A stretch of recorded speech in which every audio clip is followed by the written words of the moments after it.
আজ পশ্চিমবঙ্গ বিধানসভায় মেনশন পর্বে স্পিকার স্যারের মাধ্যমে রাজ্যের মুখ্যমন্ত্রীর দৃষ্টি আকর্ষণ করলাম।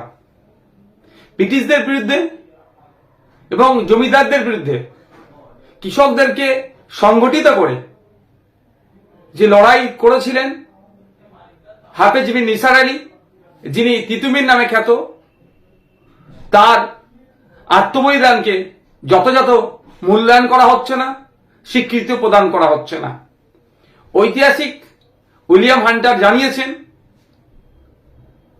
তৎকালীন সময়ে প্রায় ৮৩,০০০ কৃষকদেরকে ঐক্যবদ্ধ করেছিলেন ব্রিটিশদের এই অত্যাচারের হাত থেকে এবং জমিদারদের অত্যাচারের হাত থেকে মুক্তি দেওয়ার লক্ষ্যে ঐক্যবদ্ধ করে ব্রিটিশ এবং তথা সেই সময় যারা অত্যাচারী জমিদার ছিল তাদের বিরুদ্ধে লড়াই করেছিলেন। এই ব্রিটিশ মুক্ত করার জন্য ব্রিটিশদের বিরুদ্ধে লড়াই করতে গিয়ে তিনি শহীদ হয়েছিলেন, আত্মবলিদান দিয়েছিলেন।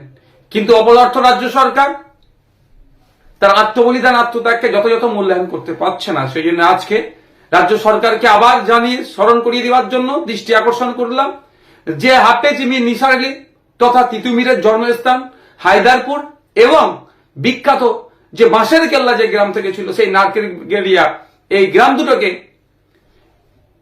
হেরিটেজ ভিলেজের মর্যাদা দেওয়া হোক।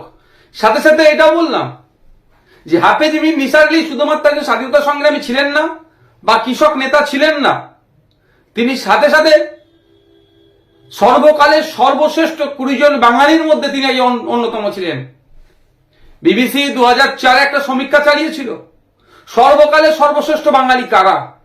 এই ধরনের সমীক্ষা প্রায় ৩০ দিন ধরে চালিয়ে ২০ জনের যে লিস্ট করেছিলেন তার মধ্যে হাফেজ বিন নিসার আলী ১১তম স্থানে আছে। দুঃখের বিষয় তাকে যথাযথ মূল্যায়ন করা হয়নি। ফলে আমরা কি দেখছি, তার নামে ইউনিভার্সিটি কলেজ তো দূরের কথা, সেই হন শিক্ষা প্রতিষ্ঠানও দেখতে পাচ্ছি না।